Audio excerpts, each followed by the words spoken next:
Bismillahirrahmanirrahim.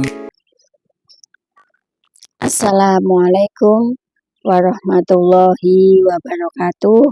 Salam sejahtera untuk kita semua. Salam Om Swastiastu. Namo Buddhaya. Salam kebajikan. Salam agama tauhid. Salam persatuan agama di bumi Nusantara. Alhamdulillah pada kesempatan kali ini masih bersama kami di channel Perawat Ngaji Makrifat. Pada kesempatan kali ini kami akan membahas tentang jalan menuju Tuhan. Jalan menuju Tuhan dalam hal ini adalah untuk orang-orang yang beriman. Karena untuk mencapai jalan menuju Tuhan tidaklah mudah dan sangat sulit. Butuh pengorbanan. Karena memang bahwasanya orang beriman itu diciptakan untuk beribadah dan menyembah kepada Allah. Karena kita harus diturunkan di dunia ini, tujuan kita adalah satu-satunya tujuan adalah menuju Tuhan untuk bisa kembali pulang. Jadi carilah jalan, cara, dan syarat rukun, dan beserta potensi faktor unlimited. Faktor yang tanpa batas, faktor Tuhan. Itu ada di dalam Quran Surat Al-Ma'idah ayat 35, yaitu Ya ayyuhalladzina amanu ittaqullaha wabtahu ilaihil wasilah wajahidu fi sabilihi la'allakum tuflihun. Wahai orang-orang yang beriman, bertakwalah kepada Allah dan carilah wasilah, carilah jalan untuk mendekatkan diri kepadanya, kepada Allah. Kemudian berjihadlah, berjuanglah agar kamu beruntung. Di sini dijelaskan bahwa kita wajib mencari wasilah, mencari jalan menuju Tuhan. Dan tali wasilah di akhir zaman disebut falang tajidalahu waliyam mursyida. Ulama warasatul anbiya. Rasulum min anfusikum ulil amri minkum. Nurun ala nur. Dan sebagainya. Masih banyak yang lain ayatnya juga ya, banyak sekali yang menjelaskan tentang itu. Setelah di uraian kami sebelumnya sudah kami sampaikan, manusia yang terbimbing beserta dan terpimpin Allah, maka zahir jasmaninya ngikut. Tapi kalau orang yang patuh jasmaninya saja, ini masih berserah diri, belum beriman. Sebagaimana dalam Quran Surat Al-Hujurat ayat 14. Surat Al-Hujurat ayat 14 bahwasanya di surat itu orang-orang Arab Badui datang kepada Rasul menyatakan bahwa kami telah beriman. Tapi Nabi menjawab, belum. Kalian belum beriman. Kalian masih berserah diri. Karena apa? Karena mereka belum baiat. Dan itu masih dogmatis.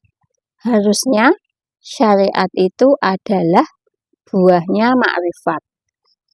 Setelah orang bermakrifat, tersambung beserta berkekalan dan terpimpin Allah, maka akhlak budi pekertinya pasti akan terpimpin dan baik. Menjadi baik yaitu berbudi luhur dan akhlakul karimah. Karena gerak-geriknya, karena keterpimpinan Tuhan. Rezekinya pun dijamin, apa-apa semua dijamin. Karena dia beserta dengan berkekalan dengan yang maha kuasa, dengan yang maha kaya, yang maha hidup dan maha kekal. Tetapi pada prosesnya tidaklah mudah, ada pergulatan panjang dari manusia yang terjebak dengan relativitas manusiawi baharu duniawi seperti kita untuk pindah transenden ke dimensi kodimnya, dimensi rohnya. Itu adaptasinya, pergolakannya sangat tinggi karena kita yang masih duniawi. Kita harus melawan seluruh yang kita cintai, yang kita harap di angan-angan, yang digambar, dan ini sulit melawan keinginan sendiri, harapan, hayalan. Sedangkan manusia di dunia yang punya nafsu, nafsunya ini akan selalu membawa kepada yang enak-enak, yang cocok, yang senang-senang bagi diri kita. Sedangkan kita menuju yang maha rohani, itu adalah kontradiktif dengan nafsu yang bawaannya senang-senang, cocok, kaya, lancar, gembira, sejahtera, enak, aman, dan sebagainya. Maka menuju yang maha rohani, prakteknya adalah dengan melawan semua yang enak-enak. Harus berani sedikit demi sedikit melepaskan cinta. Semua baharu yang kita cintai bukan dilepaskan fisiknya, tapi kita lepaskan cinta itu dari hati, dari kolbu. Bukan berarti kita harus miskin, tidak. Kaya pun boleh, apa-apa juga boleh. Asalkan tidak masuk ke dalam kolbu, tidak masuk ke dalam hati. Maka kita harus belajar melepaskan semua yang kita cintai, yang kita harap, yang kita tuju, orientasi, semua yang selain Allah, dan Allah ada kiblat fokusnya, yaitu tali wasilahnya. Yang di dunia ada wujud manusianya yang disebut tali zahir ulil amri minkum. Maka kita harus belajar melepaskan seluruh kemelekatan cinta dunia, keraguan, kekhawatiran akan dunia. Kemudian kita berkiblat pada kiblat akan Allah, di baliknya tali zahir ulil amri minkum. Dan itu sulit dan itu berat. Bahwasanya Nabi menyampaikan lebih dahsyat dari perang Badar. Apa itu? Melawan nafsu kita sendiri, melawan ego, melawan harapan, keinginan, khayalan, takut, cinta, benci, dan sebagainya.